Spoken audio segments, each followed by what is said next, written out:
The rise in smartphone and internet penetration in Africa has been detrimental on endangering African culture and heritage. Young people in Kenya, for instance, perceive Western culture as sophisticated. Therefore, the African culture and heritage is becoming irrelevant, cannot withstand imperialism. These modern ways of life have rendered the African culture obsolete.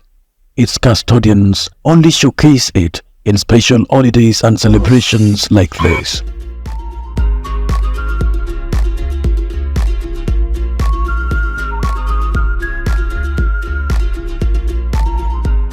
After the event, we revert to the routine modern life where folk music, crafts and attire are shelved. Fair enough to say that African culture and heritage is no longer the way of life of its people today.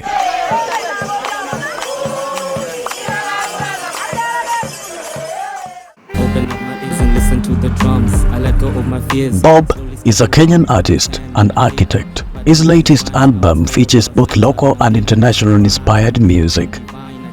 We are meeting him by the river. My skin is made of gold. I'm so bold. I never told a lie in my lyrics. The way I fold these rappers, I defy the laws of physics. I call the man G like the biscuits, cause I devour. Yeah, definitely. I mean, yeah, for sure. As an artist, mimi kama msanii na feel niko na a lot of power, a lot of such a huge responsibility in my hands, ku push narrative ya culture, ku preserve culture yetu. Yeah, tunafaa ku preserve culture yetu. So I think one of the major things enye naweza fanya as an artist ni ku promote local culture first and foremost through my music. Yeah.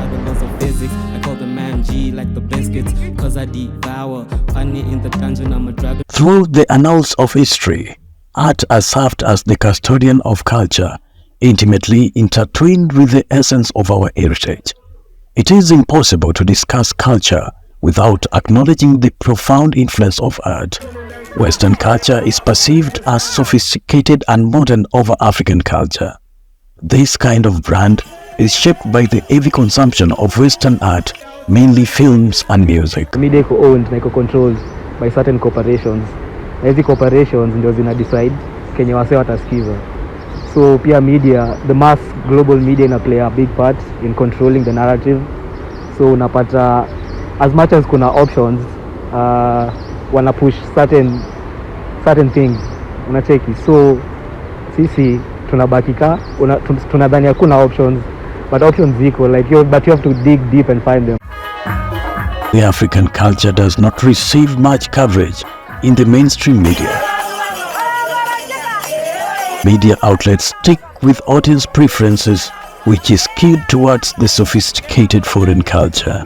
I think we have a role to play as the Kenyan media, the African media, in terms of portraying, preserving and telling our traditional stories.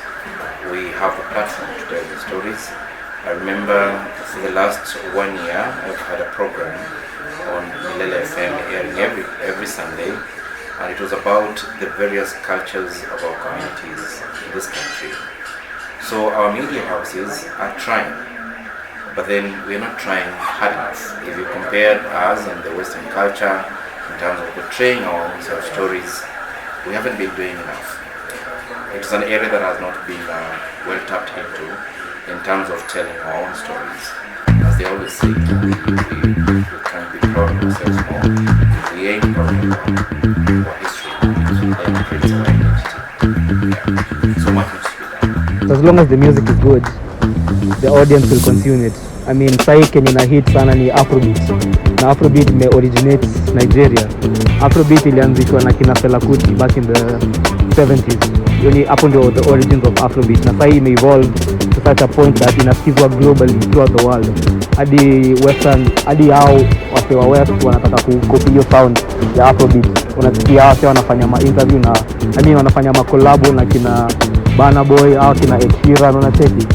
So kama your music is very good, very well produced, I think the audience will just naturally accept it.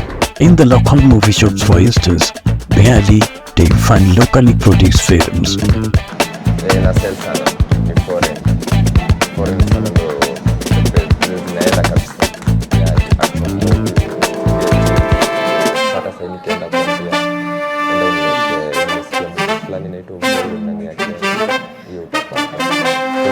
sites haziuko, like hatujasapotiwa mpaka kwa hiyo kiwango. Yes, what you say is a fact. The Western culture is very culture, and at some levels, our culture seems to be demeaned in one area or the other. Looking at our local setups as well, you realize that we tend to adore more of the Western culture. They seem like they're advanced, and I think it's a wake-up call, especially for the local media, to tell our stories with a lot of pride. Nothing to be ashamed of. It is our identity as Africans.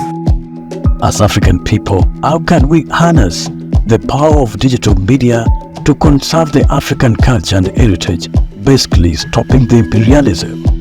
We have technology, the new media. It's here to tell our stories better. We can harness on the power of it.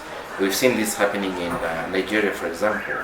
They're using AI to portray very beautiful African stories. They're all over on YouTube. The same way they're using AI to tell Bible stories, animated Bible stories using AI. I think it is something that we can all do as the local media. Through my music, yeah, not only in the words, the language that I speak in my music, hiyo lugha natumia, kama ni Kiswahili, kama ni Sheng, kama ni Kiluya, nini, nafaa kutumia hata instruments zenye ni of African origin. Kuna so many instruments of African origin that are not being used. Mostly in production tunatumia Western instruments, pianos, violins, guitars, and we have very good African instruments. Kina obokano, kuna mingi sana, kuna conga drums, kuna djembe.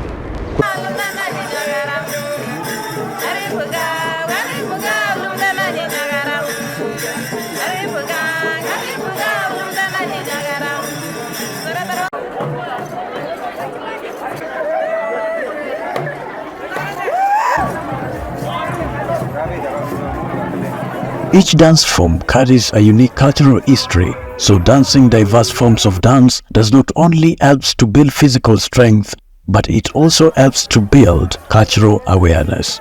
We're lucky that, especially in this country, we now have very many vernacular stations that tell stories related to our communities, that help us remind ourselves as communities of where we come from.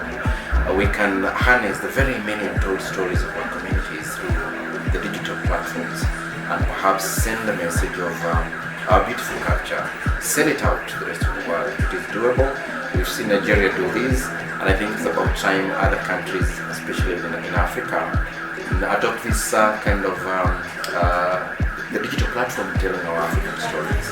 It is possible and it is doable. Let us preserve the positive aspects of our culture.